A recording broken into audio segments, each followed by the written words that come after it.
नमस्कार साथियों, आपको मैं एक ऐसी रहस्य के बारे में बताऊंगा जो शायद ये आपके काम आ जाए, भारतवासी के लिए काम आ जाए। तो देखिए यहाँ पे क्या लिखा है। हिंदी भाषा में लिंगों का तंत्र काफी विकृत एवं भ्रामक है, क्योंकि एक ही शब्द का एक पर्याय तो स्त्रीलिंग है जबकि दूसरा पुल्लिंग। हिंदी के भाषा विदों एवं विद्वानों के लिए यह, इसको पढ़ लीजिएगा, ठीक है ना। ये देखिए, चुनौती भरा कार्य है, कोई ठोस आधार तय करे है, ठीक है, पढ़ लीजिएगा। गोली लगते ही शेर की आत्मा निकल गई। फिर आगे है, गोली लगाते ही शेर के प्राण निकल गए, ठीक है ना। तो देखिए ये भ्रामक जो है, इस स्थिति को यदि हम ठीक से समझें, यदि इसका उपाय निकाल ले, समाधान निकाल लें, तो हम इसको जो है, हमारी भाषा जो है वो विकृत होने से बच सकती है। प्रदूषण के कारण उनकी आंख लाल हो गए, धूल पड़ने के कारण उनके नेत्र लाल हो गए। देखिए इस तरह से आप देखिए, यहाँ पे पुल्लिंग है, यहाँ हाथ पुल्लिंग है, बाह स्त्रीलिंग है, उंगली स्त्रीलिंग है, कलाई स्त्रीलिंग है, अंगूठा पुल्लिंग है। मतलब ये बता रहे हैं कि इसी तरह एक और बात है, यदि हमारा कोई अंग संपूर्ण रूप से पुल्लिंग या स्त्रीलिंग है तो फिर उसका अलग अलग हिस्सा कैसे भिन्न का हो जाता है। तो मैं आपको एक ऐसे उपाय बताऊंगा, ऐसा समाधान बताऊंगा जो आप इससे छुटकारा पा सकते हैं। आपको हिंदी बोलने में कठिनाई नहीं होगी। मुझे तो होती रहती है, मुझे भी ठीक तरीके से नहीं जानता हूँ मैं भी, परंतु मैं कोशिश करूँगा कि वो जो मैं तरीका बताऊँ ना, वो जो मैं फार्मूला बताऊँ वो काफ़ी ठीक हो, वो सटीक हो, ताकि किसी को भी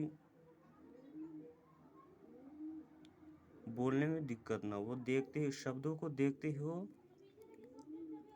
फट से बोलने ये स्त्रीलिंग है या पुल्लिंग है। तो आइए चलते हैं।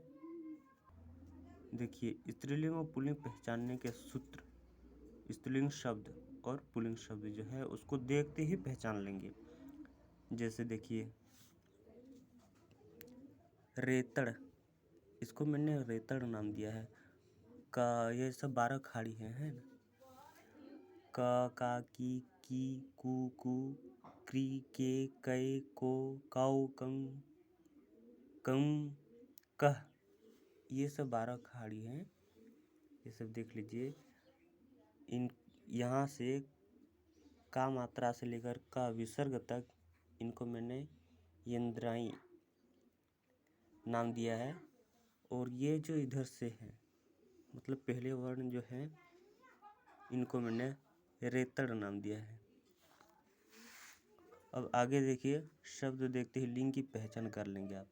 कैसे? ये सब जितने पहले वर्ण है ना, इनको मैंने रेतड़ नाम दिया है। और या से फिर ये जो है यहाँ तक यंद्राई, इसको नाम दिया है ताकि समझने में दिक्कत ना हो। देखिए सूत्र अब इसको बनाया मैंने। यदि कोई भी शब्द के वर्ण अपने वर्ग से शुरू हो और खत्म स्वयं में अपने वर्ग के किसी वर्ण में हो तो शब्द को पुल्लिंग समझा जाएगा। जैसे काकू, तो इसको हम पुल्लिंग समझेंगे।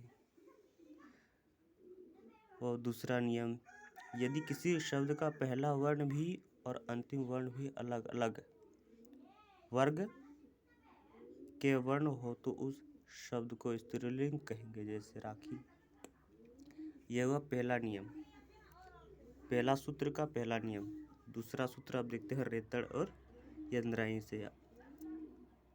अब इसको या इस तरह भी इसका नियम निकालते हैं, इसका सूत्र बनाते हैं। रेतड़, जिन शब्दों के अंतिम वर्ण बिना मात्रा वाले व्यंजन के साथ हो उसे स्त्रीलिंग शब्द कहेंगे। जैसे क वर्ग हुआ, च वर्ग, ट वर्ग, त वर्ग, प वर्ग, य र ल व, तालव्य श, मूर्धन्य स, हा हक्षत्र, ज्ञ ढ़ ढ़ से यदि अंत किसी शब्द का हो तो स्त्रीलिंग शब्द कहेंगे। जैसे बाह, मतलब ये अपने इसको शब्दों में मतलब वो जो पहले नियम है उनको छोड़ देना पड़ेगा, क्योंकि उसमें बहुत सारे भ्रामक की स्थिति पैदा हो जाती है ना, इसीलिए। और यदि हम इस तरीके से करेंगे, यंद्राई, जिन शब्दों के अंतिम वर्ण मात्रा वाले व्यंजन, ठीक है ना, ये देखिए अनुस्वार, चंद्रबिंदु और विसर्ग के साथ हो तो उसे पुल्लिंग शब्द कहेंगे। जैसे बुढ़ापा, ठीक है। तो पहले जो नियम है स्त्रीलिंग पुल्लिंग शब्द को पहचानने के नियम, उनको छोड़ना पड़ेगा। उनको यदि छोड़ देंगे तभी ये लागू होगा सही। और यदि उसको भी पकड़ेंगे इसको भी पकड़ेंगे तो फिर ये नहीं होगा। यदि आप शब्दों को देखते ही पहचान लेते हैं और यदि इसमें भ्रामक स्थिति पैदा नहीं होती तो इसको हमें करना ही चाहिए, मतलब इसे लागू करना ही चाहिए। तो हमारे वीडियो को पसंद आए तो लाइक और सब्सक्राइब ज़रूर कर लीजिएगा। धन्यवाद।